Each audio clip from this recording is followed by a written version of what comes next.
ಬಿದ್ದಲ್ಲ. ಚಿಕ್ಕಣ್ಣನಿಗೆ ಸಿಟ್ಟು ನೆತ್ತಿಗೇರಿ, ಆದರೂ ತಾನೀಗ ಏಳುಗುಂಡಿಯಲ್ಲಿ ನಾಟಿಕೊಂಡಿರುವುದರಿಂದ ಕೋಪ ಮಾಡಿದರೆ ಕೆಲಸ ಆಗುವುದಿಲ್ಲ ಎಂದುಕೊಂಡು, ಬೋಡಿ ಮಗನೇ ಒಂದು ಚೀಲ ಕೊಡ, ನಗುವಂತೆ ಆಮೇಕೆ ಎಂದ. ಅತಾರಿ ಆತುರದಿಂದಲೇ ಚೀಲ ಕೊಟ್ಟು ನಗುತ್ತಲೇ, ತಗೋ ಈ ಅಗಾನು ಎಂದ. ಭಯಾನಕ ಚಿತ್ರವನ್ನು ತಾನು ನೋಡುತ್ತಿರುವಂತೆ ಚೆಲುವ ಇದನ್ನು ನೋಡಿ ವಾಕರಿಕೆ ಪಟ್ಟುಕೊಂಡು ಏನೇನೋ ಗೊಂದಲದಿಂದ ಸಪ್ಪಗಾಗಿಬಿಟ್ಟ.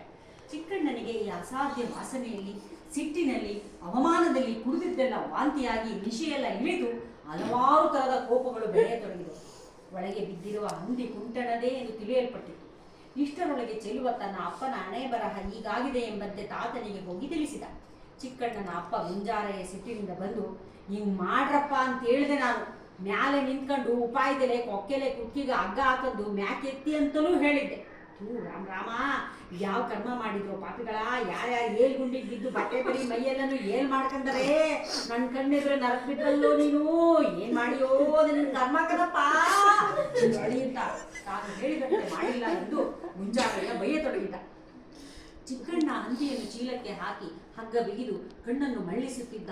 ಮುಂಜಾರೆಯ ಬೇಸರಗೊಂಡು, ತನ್ನ ಮನೆಯ ಮುಂಜಾರಿಕೆ ವಂಶವಲ್ಲವೇ, ಅದು ಹೀಗಾಗಬೇಕಿತ್ತೇ, ಏಳು ಎಂಡ ಉಚ್ಚೆ ಎಲ್ಲಾನು ಒಂದು ಮಾಡಿಕೊಂಡು ಮನೆತನ ಸೂಕ್ಷ್ಮಗಳನ್ನೆಲ್ಲ ಹಾಳು ಮಾಡಿದ್ರಲ್ಲೋ ಅಂದುಕೊಂಡ. ಪೂರ್ವ ದೇವರಿಗೆ ಪೂಜಾರಿಗೆ ಅಪವಿತ್ರವಾಯಿತು ಎಂದು ನೋವು ಪಟ್ಟ. ಚಿಕ್ಕಣ್ಣ ಹಗ್ಗ ಬಿಗಿದು ಹೂ ಎಂದ ಮೇಲೆ ಅತಾರಿ ಹಂದಿಯನ್ನು ಮೇಲೆ ಎಳೆದು ಹಾಕಿದ.